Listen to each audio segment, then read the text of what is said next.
Over the years, centuries, and millennia, we have been watching the moon and wondering, where did it come from? What is it made of? And what events created the distinctive pattern of light and dark on its surface?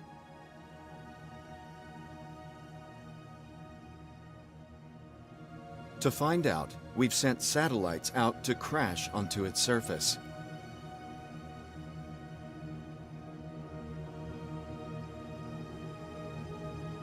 Astronauts to comb its craters and hillsides and collect rocks.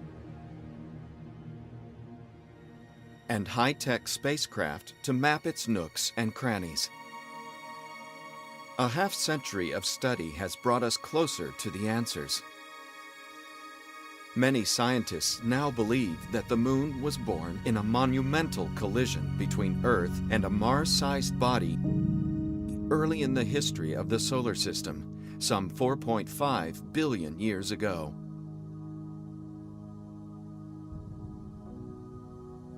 From the remains of the impact, a giant ball of magma coalesced in Earth orbit. Gravity sculpted this hot mass into a sphere. In time, its surface cooled, forming a hard crust with magma just underneath. Around 4.3 billion years ago, a giant impact battered the moon's south pole, sending debris as far as the opposite side of the moon. The impact formed the Aitken Basin. At roughly 2,500 kilometers in diameter and 13 kilometers deep, it is one of the largest known impact craters in the solar system. Its formation marked the beginning of a period of large-scale changes to the moon's surface. Over several 100 million years, the lunar terrain was rocked by a succession of heavy impacts. Some formed large basins that would eventually fill in to become the dark-colored patches of the moon known as maria.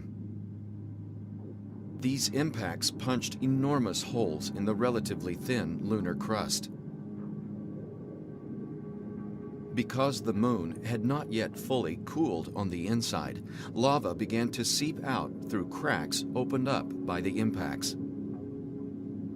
Lava spread throughout the craters, gradually filling them in and cooling.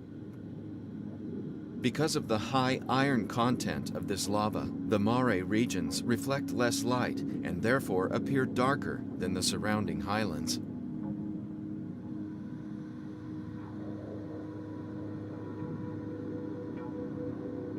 Around 1 billion years ago, volcanic activity ended on the near side of the moon as the last of the large impacts made their mark on the surface. The impacts did not cease, although they were much smaller than the ones that formed the largest basins.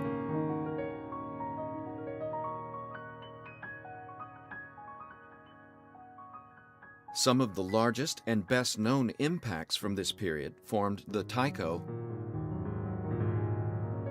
Copernicus, and Aristarchus craters. They feature distinctive rays that stretch out from the crater sites, formed by the material blasted out at the moment of impact.